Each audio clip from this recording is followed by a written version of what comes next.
Oi, gente, bom dia, boa tarde, boa noite para todo mundo. Seguindo a nossa linha cronológica rumo ao infinito e além, nós estamos na segunda fase do modernismo, a famigerada geração D30. Neste momento, neste dia que aqui vos falo, faltam 144 dias para o Exame Nacional do Ensino Médio. Para quem achou que estava na pior, ainda não estamos, ainda dá tempo. Qual é o ponto famigerado? Nós estamos no meio do período entre guerras e no meio do maior caos do planeta. Por quê? Em 1929, acontece o crash da Bolsa de Valores dos Estados Unidos, o que leva metade do mundo a um caos econômico. O Brasil, não satisfeito em estar em pânico econômico, resolveu causar um pânico político. Em 1930, nosso amado e querido Washington Luiz havia sido eleito presidente, mas aí o Júlio Prestes decide que quem está afim de ser presidente é ele. Então nós temos o golpe Prestes e pouquíssimo tempo depois o Vargas olha e decide que quem vai ser presidente é ele e nasce o Estado Novo. A única parte boa, se é que nós podemos dizer que é uma parte boa considerando o que o povo está fazendo com a presidência, é o fim das oligarquias. Acaba-se o sistema de revezamento entre Minas e São Paulo com a presidência da República. Lembrando a todos que neste momento o centro do país está no Rio de Janeiro. A presidência se concentra no Palácio do Catete. Então nós temos uma crise econômica que está assolando metade do planeta e o Brasil numa zona política. O que uma zona política normalmente propicia? Um caos social. E nada mais justo do que a literatura olhar para eles e dizer: vamos criticar todinho. E é isso que acontece. Nós temos duas coisas acontecendo nessa segunda geração modernista. Nós temos os poetas abrindo os caminhos da introspecção. Ó o cachorro do vizinho brigando com as crianças. Nós temos a abertura da introspecção, da temática cotidiana sendo mais exploradas. Ela nasce com muita força com Bandeira, na primeira geração modernista, mas aqui ela vai ganhar um espectro novo. E a compreensão da efemeridade da existência humana, que é o ser vivinho olhando pela janela, vendo o Leblon e pensando: ai, como minha vida é tristinha. Do outro lado da moeda, a gente tem o pessoal que está fazendo prosa e escrevendo romance, tocando fogo no quengarau. Por quê? O povo percebe que a política está mais bagunçada que quarto de universitário. E isso é um problema porque o Nordeste está passando por gravíssimos problemas sociais, com a seca, com a fome e com a exploração trabalhista. E todo mundo entende que não faz o menor sentido estar todo mundo preocupado com quem vai ser o presidente, sendo que as pessoas estão morrendo de sede.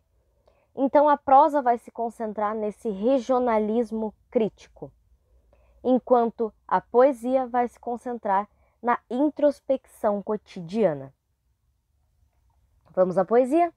Na poesia nós temos 3 nomes que vocês provavelmente nem conhecem. São 3 nomes assim que passa batido: Cecília Meirelles, Carlos Drummond de Andrade e Vinícius de Moraes. Primeiríssima de todas, entre todas, Cecília Meirelles. A Cecília Meirelles vai dar o primeiro passo para o que a Clarice Lispector vai eternizar. Assim como eu disse, na primeira geração modernista, é claro que nós vamos ver coisas melhoradas na geração seguinte, porque é muito fácil fazer depois que eu fiz. Vamos entrar nesse contexto. Mas a Clarice faz muito bem a introspecção e a epifania? Faz. Mas muito disso nasce nas mãos da Cecília. A Cecília Meirelles vai dar voz para uma figura feminina solitária, uma figura feminina que percebe a passagem da vida. de uma figura feminina que precisa refletir sobre a própria existência. Ela acaba ficando conhecida como a autora ecleticista, porque ela escreve sobre vários temas diferentes, seja a realidade feminina urbana, seja a realidade feminina interiorana, seja a solidão, seja o casamento. Principalmente o outro ponto, ela produziu muita literatura infantil. Nós temos como grandes nomes na literatura infantil do Brasil Monteiro Lobato, Ziraldo e Maurício de Souza. Mas é importante lembrar que a primeira biblioteca infantil do Brasil foi criada pela Cecília Meirelles, que também era professora. Então nós temos uma figura que produz literatura infantil, mas que produz principalmente uma poesia intimista, pensando na figura feminina que analisa a passagem do tempo e a passagem da vida. Como exemplo, eu coloquei para vocês aqui o poema O Retrato. É provavelmente um dos poemas mais famosos dela e que retratam... o retrato retrata. Eu falei que eu não ia fazer piadinha ruim no vídeo passado e fiz piadinha ruim de novo. Ele mostra exatamente como o tempo é cruel e julgador para as figuras femininas. Ela recebe uma análise de um crítico falando sobre ela estar envelhecendo. E ela acaba escrevendo um poema um pouco sobre isso e um pouco sobre si mesma. Eu não tinha este rosto de hoje, assim calmo, assim triste, assim magro, nem estes olhos tão vazios, nem o lábio amargo. Eu não tinha estas mãos sem força, tão paradas e frias e mortas. Eu não tinha este coração que nem se mostra. Eu não dei por esta mudança, tão simples, tão certa, tão fácil. Em que espelho ficou perdida a minha face? Então é como se nós tivéssemos a figura de uma mulher percebendo como o exterior está envelhecendo e como isso é doloso para a figura e para o espectro feminino. Como as marcas do envelhecimento são dolorosas para a figura feminina. Logo depois, vamos para o homem, o famigerado, aquele grandíssimo, que a galera tira foto com ele em Copacabana, Carlos Drummond de Andrade. O Drummond é provavelmente o maior nome da poesia brasileira. Talvez ele tenha alguns nomes no romantismo que vão competir com ele, como Castro Alves e o Álvares de Azevedo, mas ele provavelmente, dentro da poesia, é o maior nome que nós temos fixado na literatura. Ele transforma tudo aquilo que o Manuel Bandeira deu o primeiro passo em uma literatura funcional. Ele pega o amor e o sentimentalismo e o cotidiano e transforma aquilo em algo natural. Basicamente, a poesia do Drummond se destaca pela facilidade com que ele trata dos temas. Seja um tema difícil como a morte, seja um tema complexo como a perda do amor, seja um termo simples como ficar sentado assistindo às ondas. Tudo que o Drummond escreve é muito natural. E é exatamente isso que faz com que a literatura do Drummond seja tão simples de se trabalhar e de se apegar. É uma literatura que acata todos os tipos de leitores. Eu escolhi como exemplo um poema que eu particularmente gosto muito do Drummond. Não é o mais famoso dele, a gente teria, por exemplo, No Meio do Caminho Tem uma Pedra, E Agora José, Poema de Sete Faces, que são muito mais famosos que Quadrilha. Mas eu gosto de Quadrilha porque ele reflete o que eu acabei de explicar para vocês. Como para o Drummond era fácil e simples colocar algumas coisas que realmente são naturais do cotidiano. João amava Teresa, que amava Raimundo, que amava Maria, que amava Joaquim, que amava Lili, que não amava ninguém. João foi para os Estados Unidos, Teresa para o convento. Raimundo morreu de desastre. Maria ficou para tia. Joaquim suicidou-se. E Lili casou com J. Pinto Fernandes, que nem tinha entrado na história. Então perceba que é uma coisa muito simples, muito natural do dia a dia. Tu gosta do crush, o crush não gosta de ti, como já dizia Marília Mendonça, todo mundo vai sofrer.